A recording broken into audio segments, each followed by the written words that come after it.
po natin mga Bena Over family. Okay po, Sister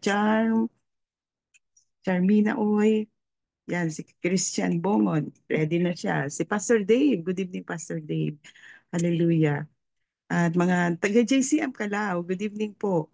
Sister Judith, Pastor Mario, Sister Noemi, and Pastor TJ. Okay po? Magandang gabi po sa inyo dyan. At dito ay good morning dito sa Canada. Hallelujah. Okay po, so makinig na po tayo sa salita ng ating Panginoon sa pamamagitan ni Brother Christian. Praise God sa buhay ni Brother Christian. Okay, Brother Christian, go ahead. Good evening po. Ayan. Good evening. At so, kamusta po lahat? Prayer ko po ay tawag ito. Lahat po tayo ay blessed lagi sa word ni Lord, sa presensya ni Lord. Di po ba? So, ito po ay prayer meeting. Ano? ah, Very short lang talaga po ang word natin. Huwag lang mahaluan ng mga side stories. So, sige po, bago po tayo mag-start, tayo po ay pumikit at manalangin. Hallelujah, Lord. Hallelujah, Lord Jesus. Amang Diyos, kami, Panginoon, nagpapakumbaba sa presensya mo, Lord. Salamat, Panginoon, sa iyong pag-ibig. Salamat, Lord God, sa iyong biyaya. O Diyos, Lord, ang bawat isa, Lord God, na nasa kanilang tahanan, Lord. Encounter mo, Lord God. Nasa tabi ka namin. Bawat isa sa amin na nakikinig, Lord, nasa tabi. Tinabihan mo kami, Lord. Hanggang sa matapos, Lord God. Lord, in Jesus' name, ang aming pong mga pag-uusapan, ang aming pag-aaralan, Lord God, Lord, ay salita mo at tumimo, magkabunga, maging buhay sa aming araw-araw, Lord God, in Jesus' name. Salamat, Lord. Pinupuri ka namin. Kayo po may taas. Lord, kayo po, Panginoon, na manguna, Lord God, tagawain na ito. Salamat, Panginoon. We dedicate to you this night, Lord God. We praise you, we glorify you. In Jesus' name we pray. Amen. Amen. So, ano lang po, malinaw po ba yung audio ko? Kasi mahina po yung signal ko eh. Okay lang. Tama rin naman po. Loud and clear. Amen. So, ano po, ito, lalo na po sa mga lagi kong nakaka-fellowship, kung ano po si Pastor TJ, medyo, ano na siya dito, familiar na siya dito sa akin po i-share. Isa po ito sa tawag dito, itong message na ito isa foundation po ng aking pagkaka-born again. Lalo na po ng aking nakilala actually nag-start lang to nung nakilala ko po sila Pastor Negs. Ano po. So meron pong isang word sa Bible, as in isang salita lang siya na ang laki ng impact niya sa buhay ko po. Grabe po, isang salita lang, no? Tapos mini-meditate ko po siya. Dati po noon, 4 years ago na yata yun, since una kami po nagkita nila Pastora Kat, nila Pastor DJ, yan. Dito pa po yun sa Pampanga. Ang word po na yun ay yung quick. Very common, di ba ba? Very common word. Quick. Ibig sabihin po niyan to move fast. To act urgently. To act urgently, yung mag-act ka ng may pagmamadali, pero merong sense. Sa Bible, may sense, yung quick, di ba? Ah, ah, pero today lang, ngayong araw lang po, grabe po, grabe. Kaya super blessed ako kay Lord kasi alam ko na ako mag-share today and naka-prepare na ako. Pero mga 2 p.m., nakapagpahinga lang ako saglit tapos na-open ko lang yung Bible ko tapos nagbabasa ako. Tapos sabi ko, teka lang, bakit ngayon ko lang na-realize yung meaning ng word na ito? May iba pa palang pakahulugan. So makikita mo natin yung quick, no? Akala ko yun lang siya, yung speed about doing things swiftly o mabilisan, no? So ngayong gabi po mas maunawan po natin yung bakit ginagamit ni Lord. Sa Tagalog po kasi 2 years po akong talagang pinipilit kong magbasa RTPB eh. Pero ngayon po, no? Medyo magano po tayo ng mas matagal sa King James. Every now and then, balikan po lang po natin yung Tagalog. Pero mabilisan lang. 7:56. Okay. Una-una po, basahin po natin sa Matthew chapter 20, Matthew 5 verse 25. Matthew 5 verse 25. Unang-una po na ito, isa sa foundation ng aking uh, pagkabago ng Diyos po sa isip ko, sa pananaw ko. Di po ba? Sabi diyan sa King James, tingnan natin sa King James. Siguro basahin muna natin para mas maunawaan natin yung 23. 23? Ayan. Siguro basahin natin yan above. Yan, para ano. Mamaya na tayo mag-King James. Above.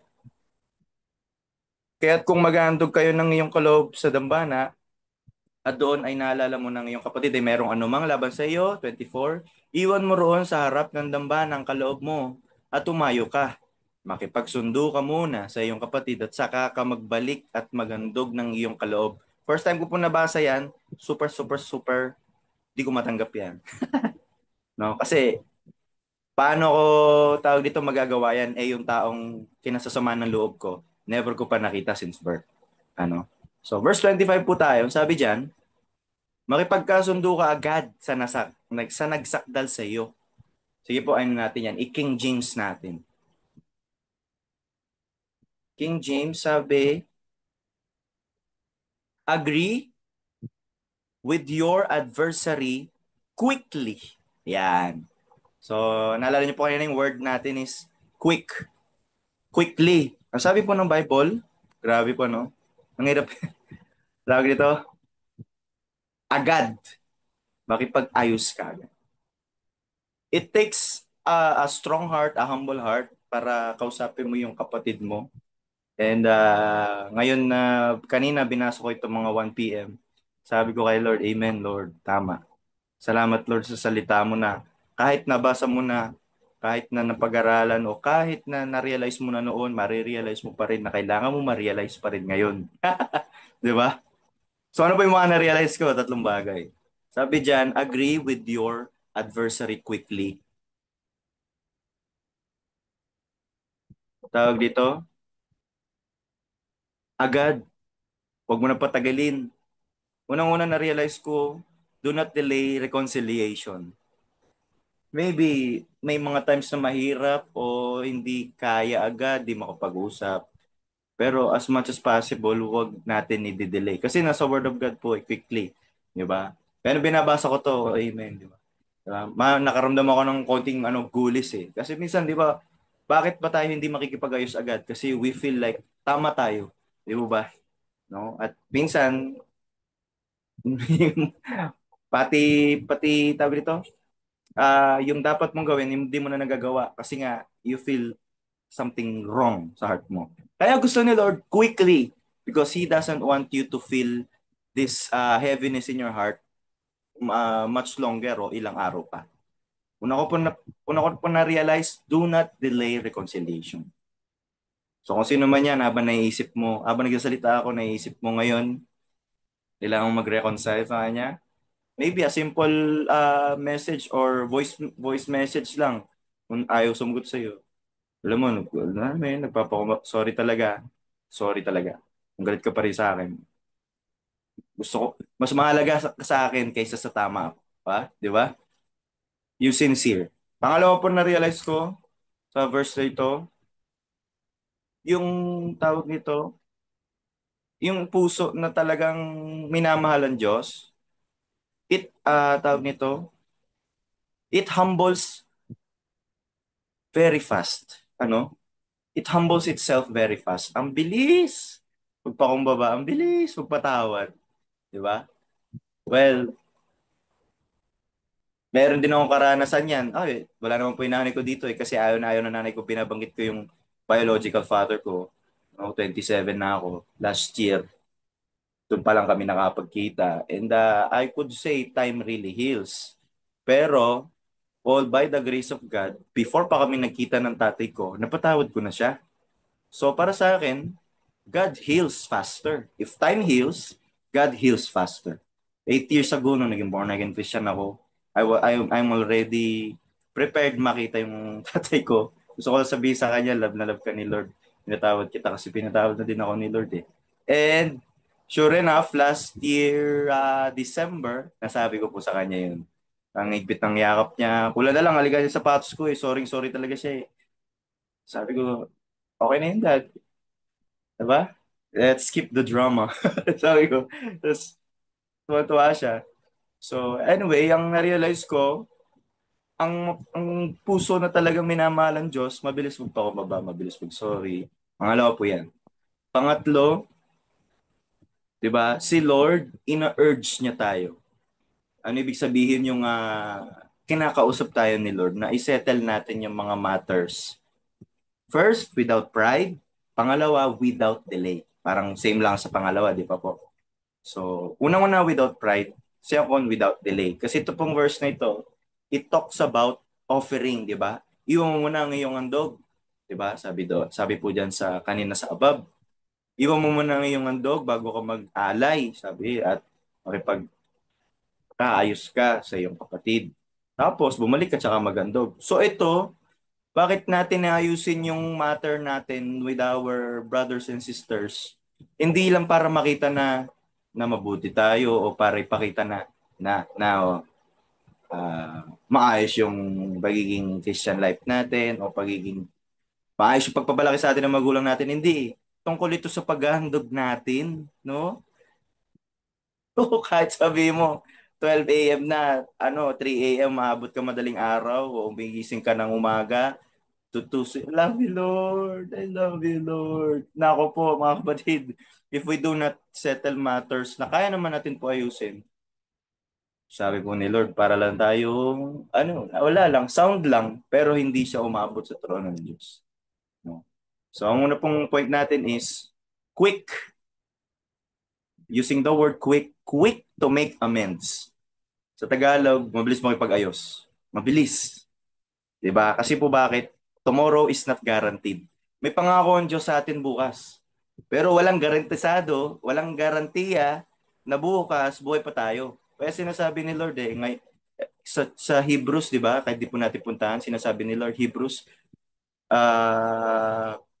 exhort one another as it is called today. Hindi po ba? Today. Hindi sinasabi ni Lord, okay, exhort again one another tomorrow. Hindi. Sinasabi ni Lord, exhort one another today. Kasi ang garantiya ng buhay natin, nasa ngayong araw. Di po natin hawak yung bukas. So bakit ko pa ipagpapabukas yung paghingi ko ng tawad, pag-ayos ko ng sitwasyon? Di po ba?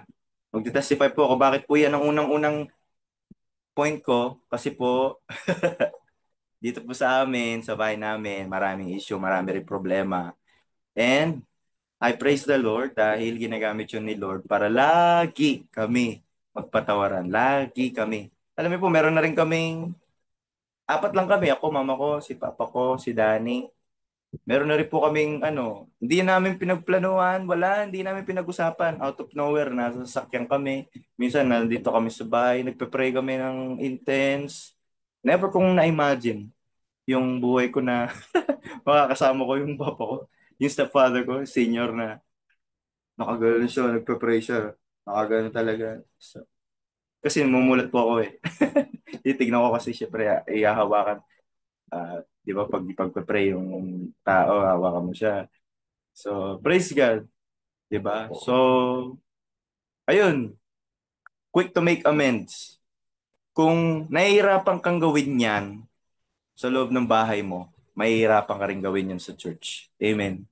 Kung nahihirapan kang gawin yan sa mga taong pinaka-close mo, mahihirapan ka rin yan gawin sa mga ka-church mo. Kung nahihirapan kang gawin yan sa loob ng bahay nyo, paano mo pa gagawin? Paano pa po natin gagawin ito sa labas ng bahay natin? Lalo na marami magja-judge sa atin. Di po ba? So, yun po una. Quick to make amends. Mabilis makipag-ayos. Second point, using the word quick, Luke chapter 14 verse 21. Luke chapter 14 verse 21, basahin po natin. Siguro basahin natin yan muna para maintindihan po natin yung context sa verse 15, tapos RTPB. Verse 15 RTPB po. Ang sabi dito, narinig ito ng mga isa sa mga kasalo niya roon at sinabi sa kanya, mapalad ang makakasalo sa hapag sa kare ng Diyos. Sumagot si Jesus, isang lalaki ang naghanda ng isang malaking salo-salo at marami siyang inanyayahan. So familiar po tayo dito, 'di ba? Yung Greek banquet 'yan, 'di ba? Invitation ni Lord. Nang dumating ang oras ng handaan, inutusan niya ang kanyang mga alipin at ipinasabi sa mga inanyayahan. Sabi mga alipin, marami po yung inutusan nung lalaki. Halina kayo, handa na ang lahat. 'Di ba? So invitation. Verse 18, ngunit nagdahilan silang lahat. So yung mga tao po dito na tinutukoy, mga inimbita, mga Israelita po yan. Di ba? Ngunit nagdahilan silang lahat. Ang sabi ng una, nakabili ako ng bukid at kailangan ko itong puntahan. Kayo na sana, kayo na sana ang bahalang magpaumanhin sa akin. Excuse number one, di ba? Sinabi naman ng isa, nakabili ako ng 5 pares ng kalabaw. At kailangang masubukan ko sa bukid ng mga yon. Parang magkakutsaba sila nung una, no? Yung isa bukid, yung isa naman, baka magkikita sila. Kayo na sana ang bahala magpaumanin sa akin. Verse 20, tingnan niyo po ah. Sinabi naman ng isa ay, ako'y bagong kasal, kaya't hindi ako makakadalo. Grabe, no? Parang reasonable naman kasi honeymoon, di ba? Eto na po, verse 21. Babasahin natin ng Tagalog, tapos verse 21, magki-King James po tayo. Bumalik ang alipin at ibinalita ito sa Panginoon. Sa kanyang Panginoon. Naggalit ang Panginoon at sinabi sa alipin, magmadali kang pumunta sa mga lansangan at sa makikipot na daan ng lungsod at isama mo rito ang mga mahihirap, mga lumpo, mga bulag at mga pilay. Basahin po natin ito sa King James.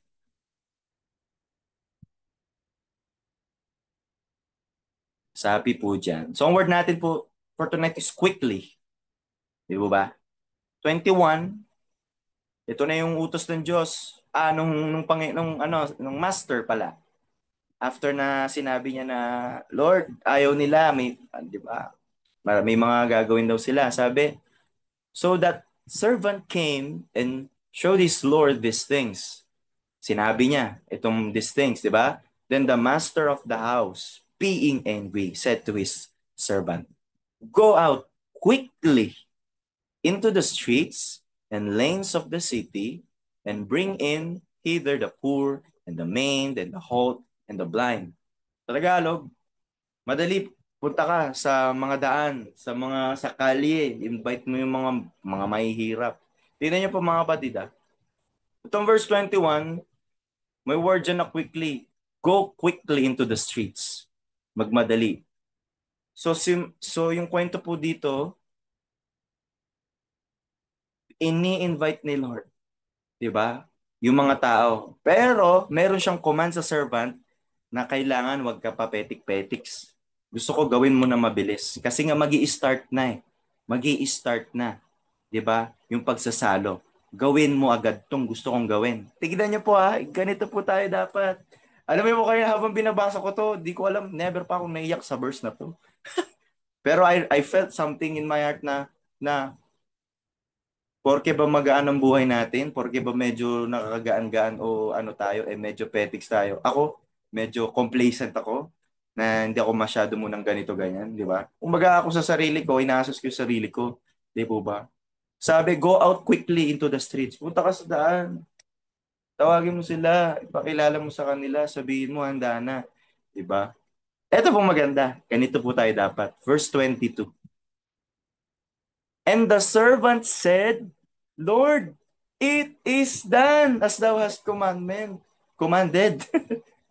And yet there is room sa Tagalog. Sabi niya, Lord, nagawa ko na yan.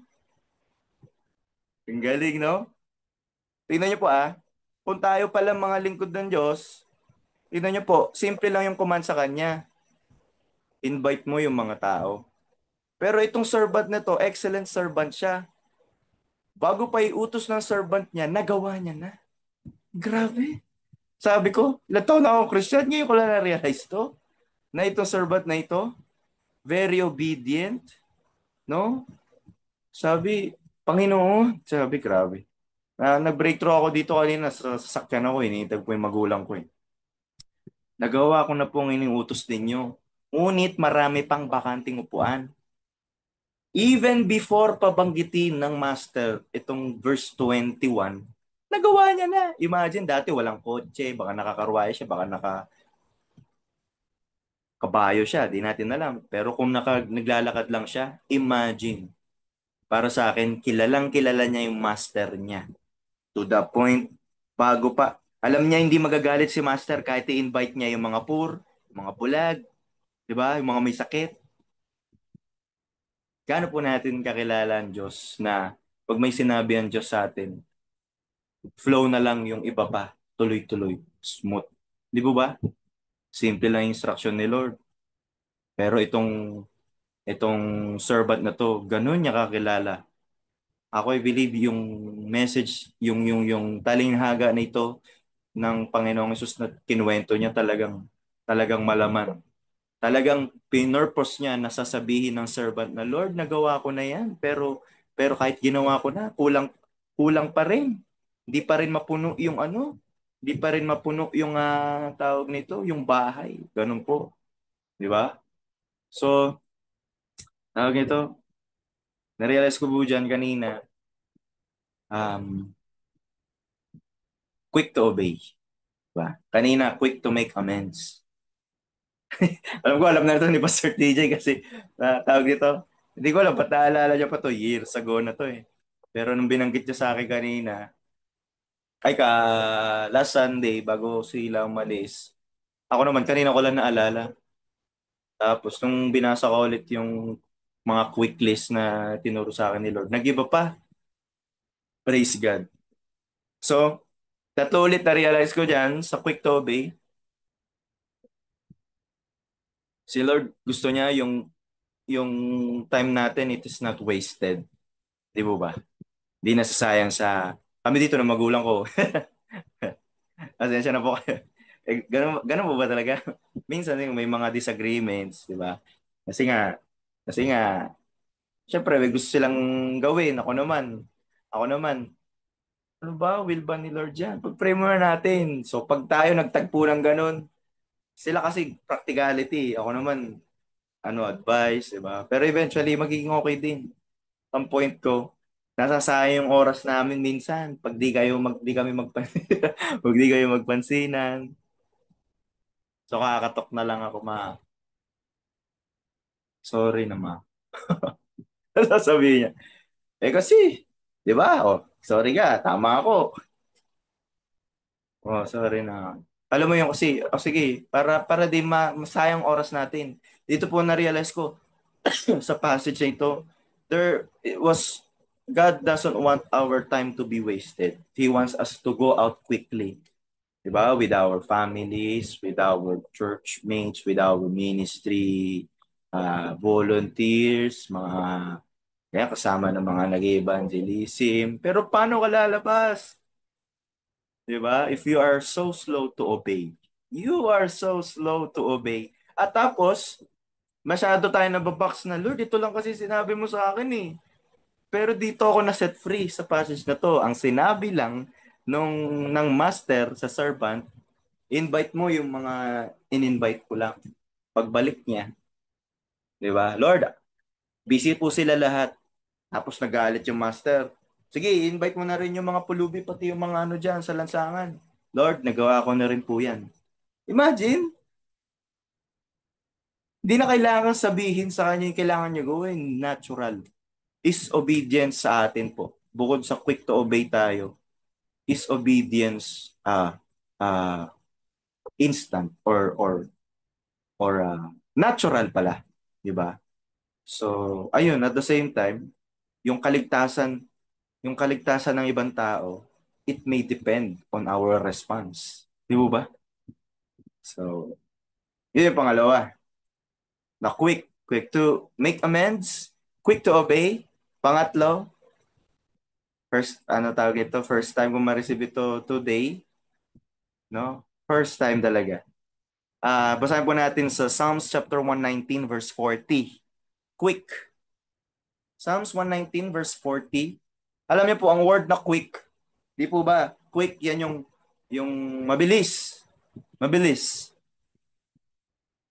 Di ba po, pag po tayo naglalaro ng sports, maglalaro tayo ng sports. Sino dito naglalaro ng sports?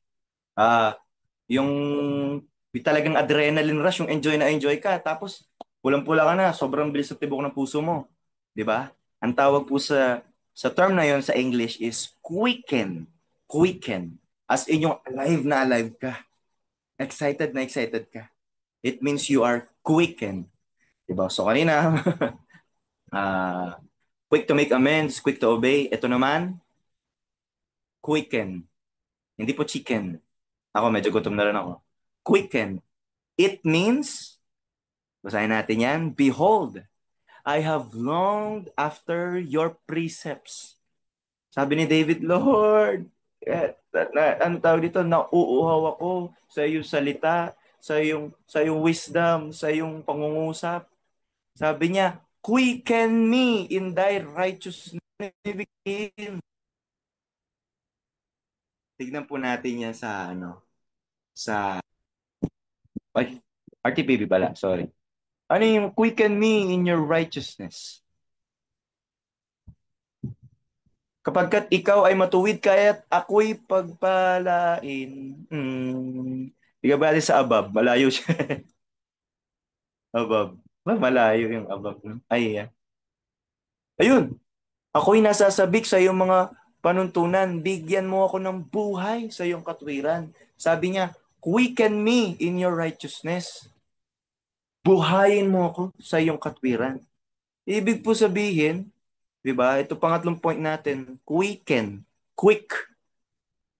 Itong word na quicken, it means alive. Di ba? Buhay. At ang nagbibigay buhay kay David is yung katwiran ng Diyos. Sige, pabalik po tayo sa King James. Di ba? Yun ang quicken sa kanya. Nagku-quicken. Ibig sabihin ng quicken, same feeling na nararamdaman natin pagka pag super excited ka, tuwan-tuwa ka, 'di ba? Pagka naka 3 points ka, pag nagba-basketball ka, pag nagba-volleyball ka, pag nanonood ka, favorite mong sports na laro mo, 'di ba? Yung dibdib mo ang bilis, ganon. Bakit kailangan tayong ma-quicken? Ma-quicken, ma-excite sa righteousness ni Lord. 'Di ba? Kasi pag po tayo hindi na tayo nagugutom sa salita ni Lord, patay na tayo, lupay-pay, wala kang gana. Kaya sabi ni David, quicken me in your righteousness. Super amazed po ako diyan sa sa word na yun. Kasi pinalalagpasan ko lang po yan. Ilang beses ko na nabasa yan. Quicken me in your righteousness. Pero, praise God. Grabe. Super blessed ako. Quicken. Quicken, ibig sabihin, di ba? Yung full of vigor ka, full of full of excitement pala. Spiritually alive, yun pala. Di ba? Sa, tawag nito, verse, tingnan po natin yan sa verse 50. Verse 50. Verse 50, eto po, tingnan nyo. This is my comfort in my affliction. Ito, yung comfort ko. Ito yung nagpapaligaya sa akin pag nahihirapan na ako. For your word has quickened me. Ano po yung ibig sabihin ng quicken dito? Iba na naman. Gusto po natin gawin. Kasi po, pati na lang oras ko. Ano po yung, for thy word has quickened me? Ibig sabihin, for your word has made me alive. Grabe. Di ba? Alam mo yon, alam ni David yung feeling pag wala yung salita, kapag walang nababasa, pag walang naririnig, patay siya. So ano pong ibig sabihin ng salitang ito para sa atin? The word quicken means to be made alive, para mabuhay kang muli. Kahit po na born again tayo mga Kristiyano, minsan po para bang, di po ba? Sino pong hindi nakaramdam dito nun? Na parang medyo, palagi siya, all that time, 100% since birth. Enjoy siya lagi. Wala, di ba? Pero kung Christian ka, nararamdaman mo yan, dalawang bagay lang. Una, maybe, just maybe, baka nagkukulang tayo sa Word of God. Kasi ito, sabi ni David, ang comfort niya in his affliction, sa paghihirap niya, ang comfort niya, the word of God has made him alive. Una po yan, baka nagkukulang sa word of God. Pangalawa naman, bakit nalulupay-pay? Baka naman, may gusto sabihin sa'yo si Lord, sa isip mo, sa tenga mo. The word of God wants to enter your heart, mind, and spirit. But you keep on listening to your word. Di ba? Yung mindset natin. Di ba? Una, nagkukulang sa pagbabasa o pag-meditate ng word of God. Pangalawa, nagkukulang sa pakikinig sa alive and instant voice or the word of God Himself speaking to us. Di ba? So, I praise God. Tawag ito, hindi lang gusto ni Lord ng speed, ng quick to obey, quick to ano. Ang tawag nito, gusto rin ni Lord di ba, yung quick to listen. Ha? Di ba? Quick to listen. Mabilis. Ito pa na-realize ko last year, November, December. Ang quick to listen na verse, akala ko, di ba? Quick to listen, ano kasi ito? Nakalimutan ko bigla. Slow to speak, di ba? Quick to listen, slow to speak, slow to anger, mabilis makinig, ma ma tawag ito, mabagal magsalita, mabagal magalit. Akala ko po yung quick to listen, mabilis makinig sa kausap mo. Hindi pala. Quick to listen, mabilis ka makinig. May situation na may di na magandang mangyayari, mabilis ka makinig, Lord. Mangusap ka sa akin, anong gusto mong sabihin ko? Ha? 'Di ba? Kasi po tayo, ang gusto ni Satanas sa atin, reaction. Pero si si Lord, 'di ba? Ang gusto ni Lord sa atin, 'di ba? Yung malugod siya sa atin through we seek him to that smallest ounce of time. Lord, anong gusto mo sabihin ko? Paano mo ako gusto mag-respond, Lord? 'Di ba? Quick to listen sa Holy Spirit. 'Di ba? So, praise God. Um, pangapat po, pangapat, bakit po natin kailangan ito gawin? Bakit kailangan natin maging quick to forgive? Bakit kailangan natin maging quick to move on? Try niyo po sagutin, mabilisan. Bakit kailangan natin maging quick to listen? Bakit kailangan natin quick to forget the past? Bakit kailangan ng quick ng speed on forgetting things, on forgiving? Basahin po natin sa Revelations chapter 22 verse 12.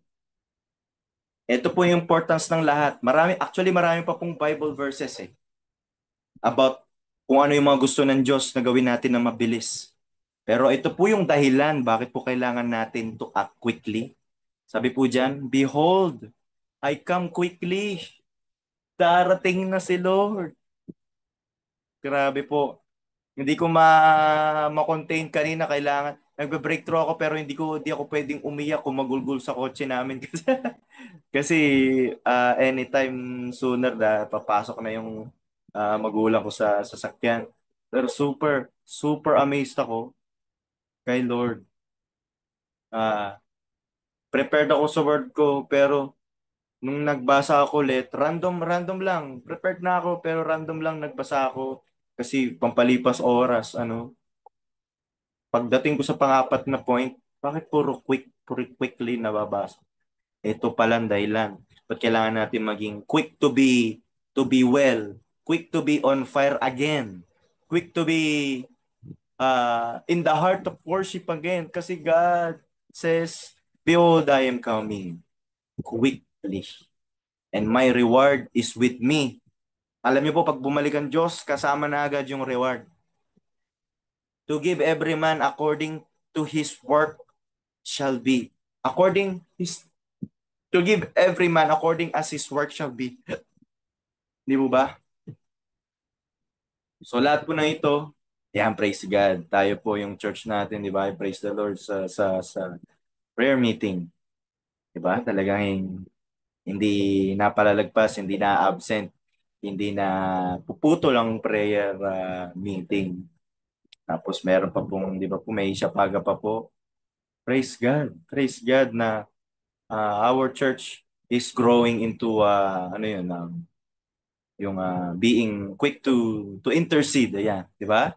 Praise God. Kasi sabi pa sa isang verse sa Hebrews, si Jesus, tinapos na ni Lord lahat. Nabuhay na siya. Pinatawad na tayo. Namatay na siya sa krus. Nasa trono na siya ni Lord.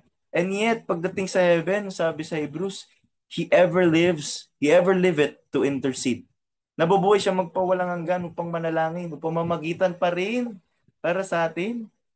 Samantalang ginawa na ni Lord lahat. Di ba? Grabe po. Di ba? So, ang na-realize ko, na-realize ko dyan, di ba maraming sasabi, puro Jesus is coming, the end is near.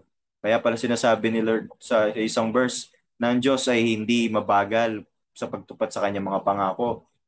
Di ba? Gusto niya marami maligtas. Pero one day,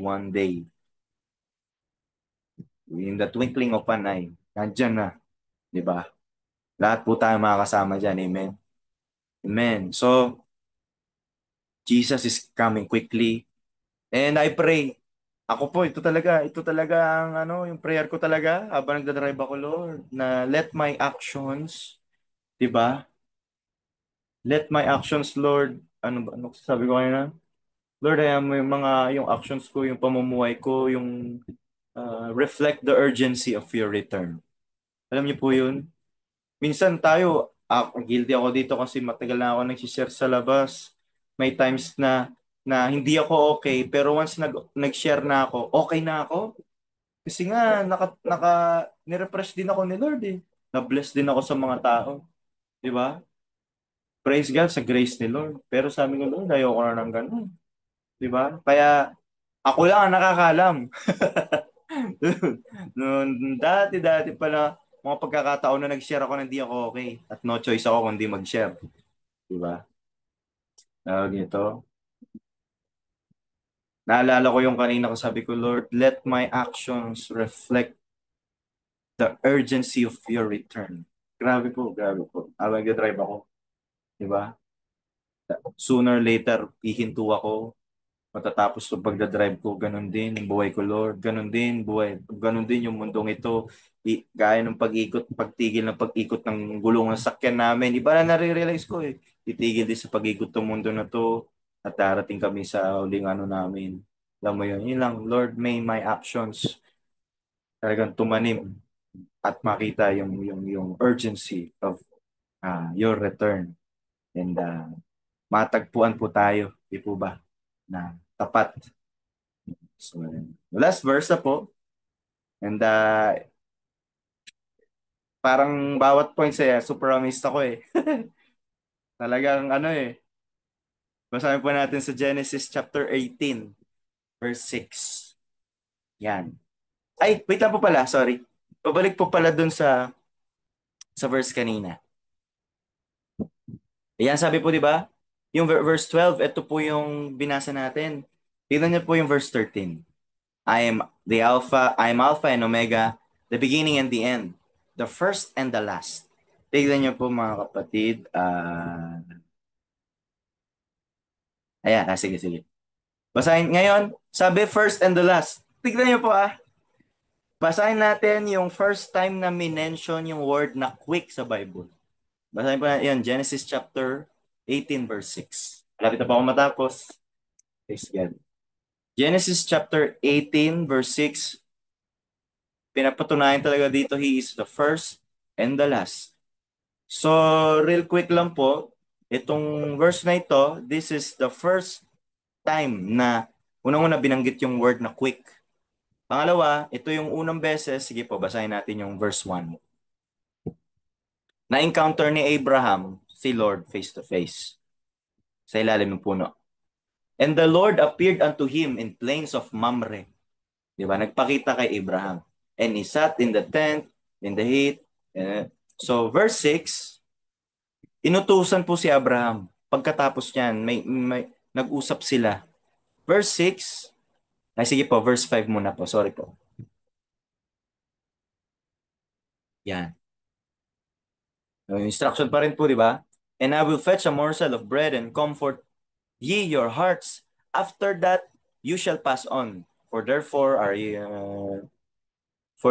are you come to your servant. And so, tawag ito, personal na instructions, pangako kay Abraham yan. For the very first time magkita sila, no? May tatlo po yan eh. Tatlo yan sila nandyan. No? Pagdating po sa verse 6, tingnan niyo po. Sabi ko nga, ginagawa ko to kanina mga 2 p.m. Sabi ko, mukhang gawa-gawa. Parang alam mo yun, yung parang inimbento yung about sa word na quickly. Pero bakit ang perfect naman ito? Kasi nga, perfect si Lord eh, di ba? First time na mention, word na quickly. And Abraham, basahin natin sa above eh. Para mas maintindihan natin.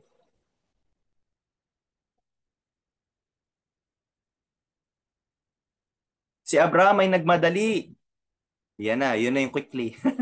Nagmadaling pumunta sa tolda ni Sarah at sinabi, dali, maganda ka ng 3 takal ng mainam na harina, masahin mo at gawin mong tinapay. Meron po ba kayo naalala dyan? First time ma-mention word na quickly, pagsasalo-salo. Tungkol sa tinapay. Tungkol sa, for me, it also foreshadows communion.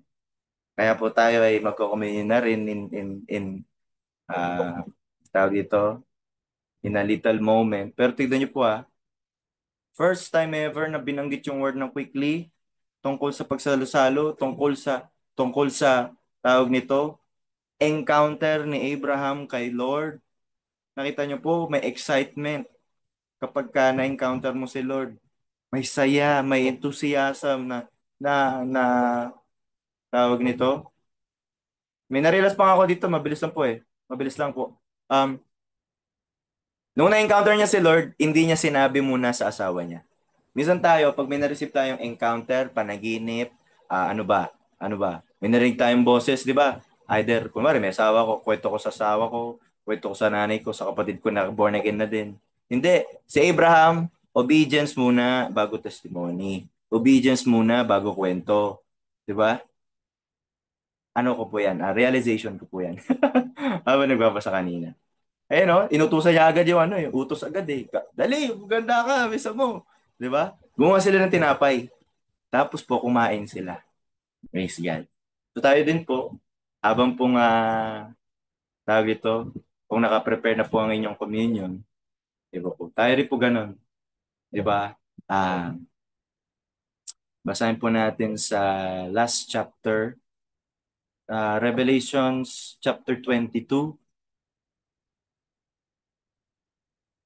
Yung pong Genesis, yan po ang unang pagkakataong sa King James binanggit ang word na quickly. At ito naman po, Revelation chapter 21. Ito naman po yung huling beses na binanggit yung word na quickly. King James. Revelation 21, King James. He which testifies these things says. Sino po yan? Si Jesus po ang nagsasabi niyan. Surely I come quickly. Amen. Even so, come Lord Jesus. No? So, ayun po, mga bagay po na habang nagsasalita po ako, at the same time ako rin, habang nagsasalita ako, assess po natin, meron ba sa buhay natin, sa puso ko, sa isip ko, na humahad lang for me to do things quickly for God. To do things, di ba, na maayos. Di ba? To be obedient, kagaya ng pagiging obedient nung servant kanina dun sa master niya, na isa lang inutos, pero dahil kilala niya yung master niya, nagawa niya pa yung susunod na inuutos without even hearing it yet. Di ba? Hindi niya pa naririnig, hindi niya pa alam, nagawa niya na.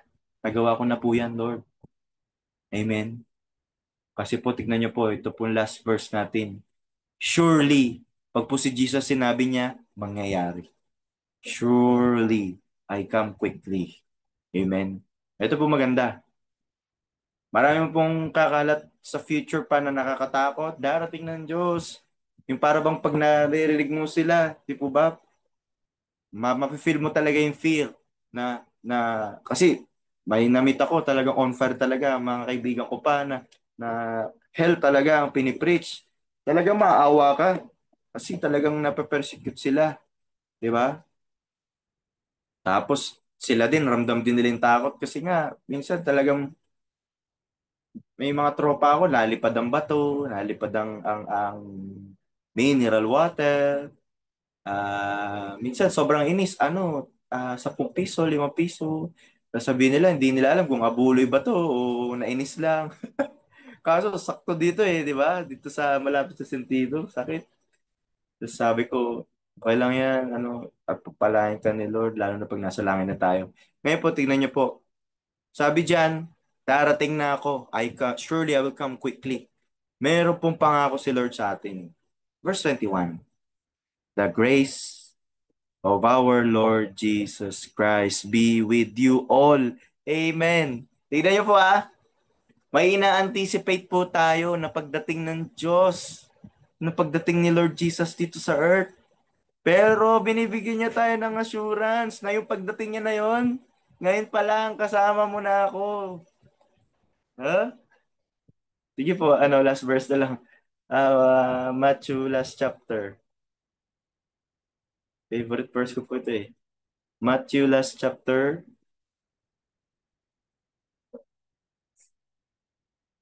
sa taas, taas po onte. Last verse, tama, 19. Go ye therefore, teach all nations.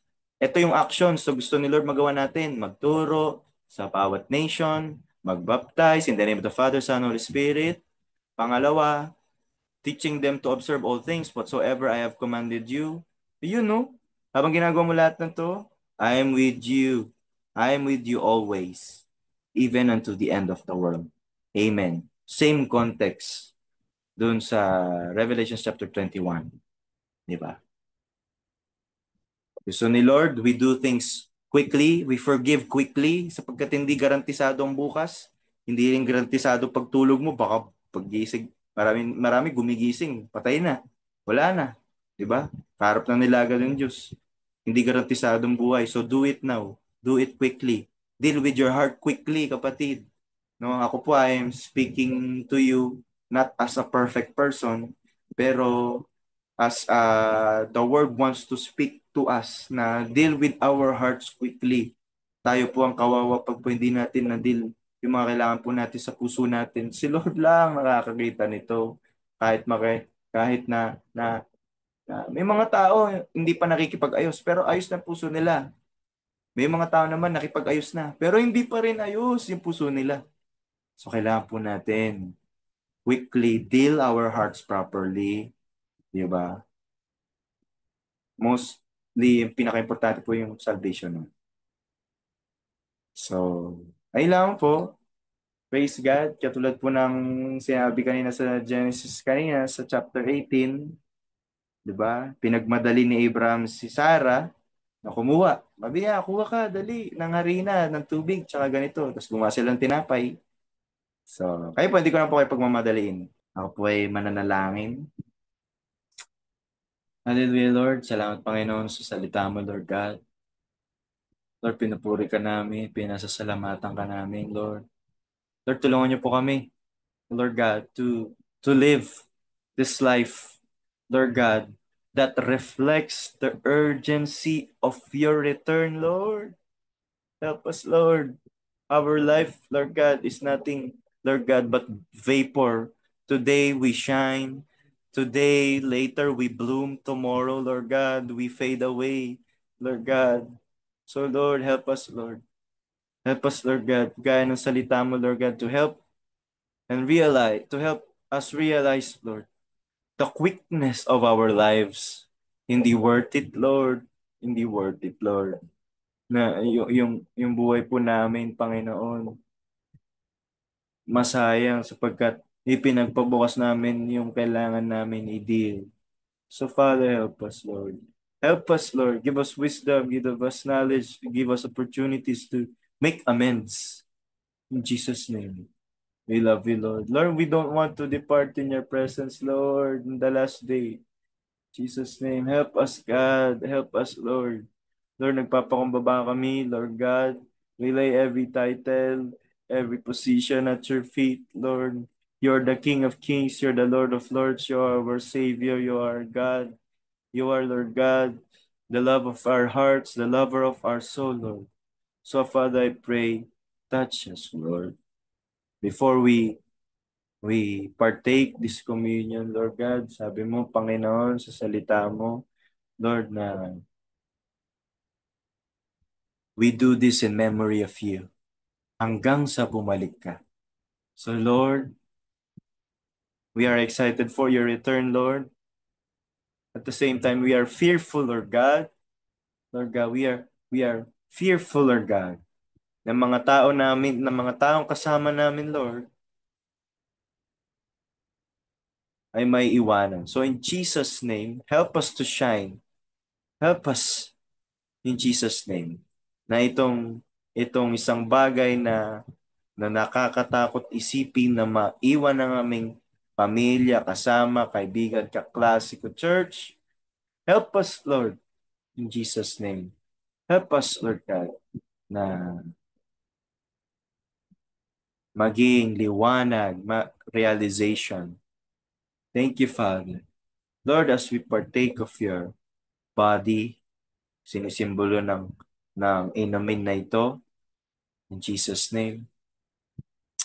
Lord, as we partake of this bread na sinisimbolo, Panginoon, ng iyong katawan, Lord, transform our hearts. We forgive all who transgress. Ipatawad namin lahat. Pati mga napatawad na namin, if you can see something in our hearts, Lord, we forgive. We release forgiveness in Jesus' name. In Jesus' name. We thank you, Lord. We do not want to be accountable just because na-partake namin itong body and blood in an unworthy manner. So, Father, we give you our hearts. Rule and reign in our hearts, Lord. In Jesus' name. We thank you, Lord. We love you. Lord, bless ito pong bread, ito pong inumin, Lord God. This will be an element, Lord God, that will go unto our soul, unto our minds, will be a blessing and strength unto our body, Lord. We love you, Lord God. We love you, Lord. And we thank you. We glorify you. Words are not enough to thank you. So we praise you. We honor you, Lord. Thank you, God. Thank you, Jesus. Thank you, Holy Spirit. In Jesus' name.